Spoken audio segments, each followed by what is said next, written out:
Hello, it's Susan Booth here from Alive Fitness in Derby, and today's webinar is going to be about plateau busting.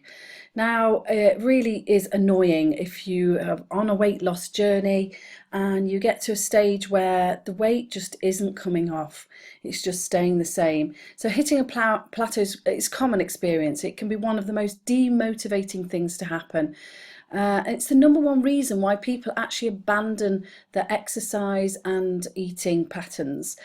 It brings on feelings of discouragement and confusion, and you're just really frustrated.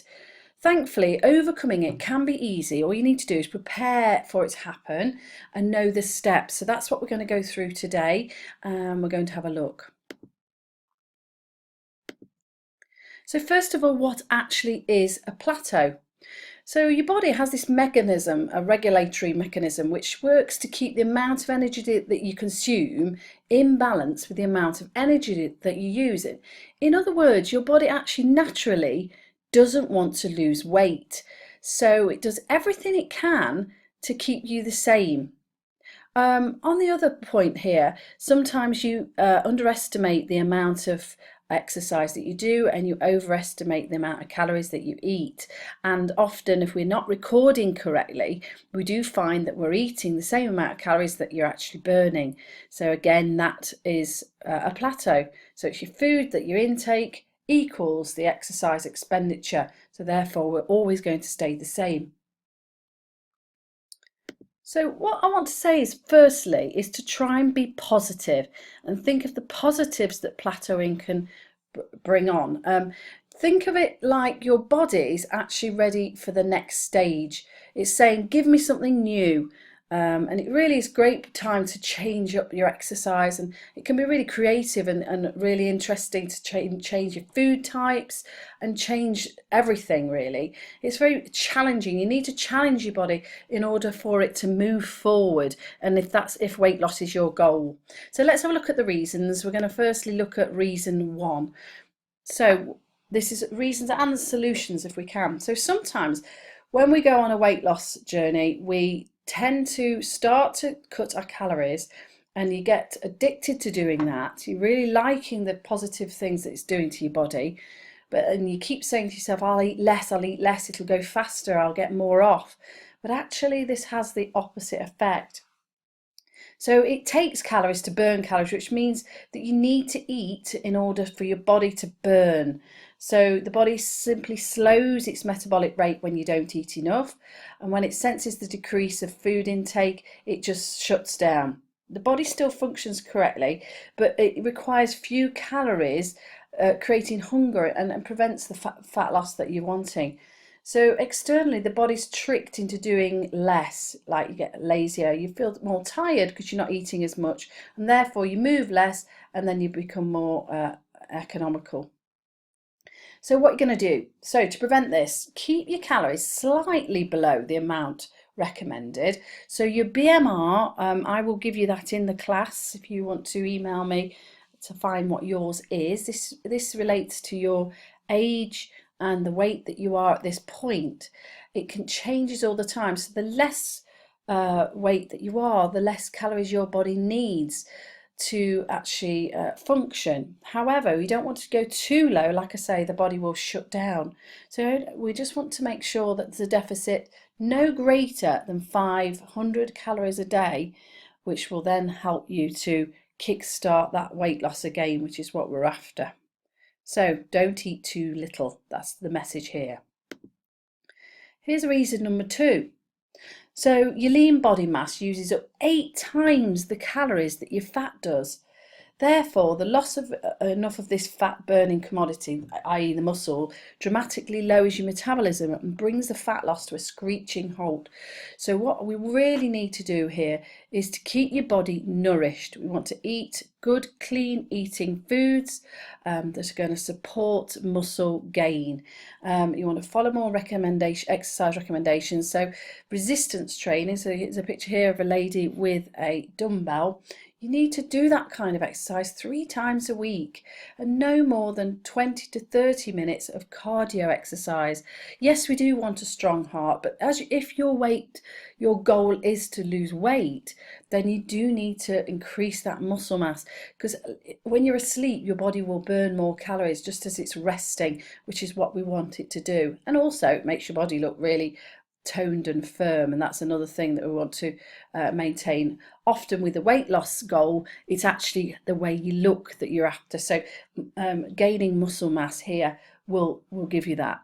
Now don't worry, you won't be all bulky and muscly like big muscle mass boxes or whatever, because you won't be doing as much as they would. They'd be doing weight training 5 to 6 times a week, and then also be doing a big volume, so a lot heavier. So these is light weights, but we want to make sure that we're challenging the muscle 3 times a week at least if possible.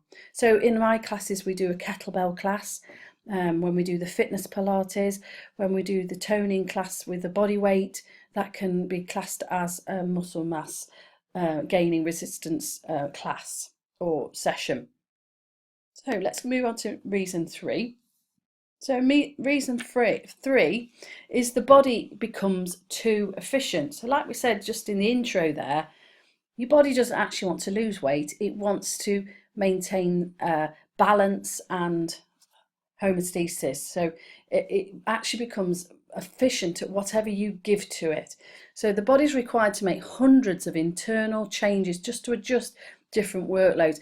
Each of the reactions consume calories. Therefore, once the body stops repairing muscle from exercise or adding new cellular machinery, the calories burnt to make these changes are no longer spent, and the amount of energy your body uses actually decreases. So it actually gets used to actually just doing the same type of exercise that you've done, and it gets used to it. You don't feel challenged anymore. So again, if weight loss is your goal, you need to challenge your body in terms of exercise. So what shall you do with this? So keep it guessing by changing the frequency, intensity and type or time of your exercise, and just really change it up there. I've got some pictures there of some different kinds of things. So if you're just doing aerobics classes now, you might want to get your bike out and do some work on the bike, or like we just said in the earlier slide, maybe bring in some resistance training to your workload instead. So the next reason, number 4, could be that you're actually over exercising.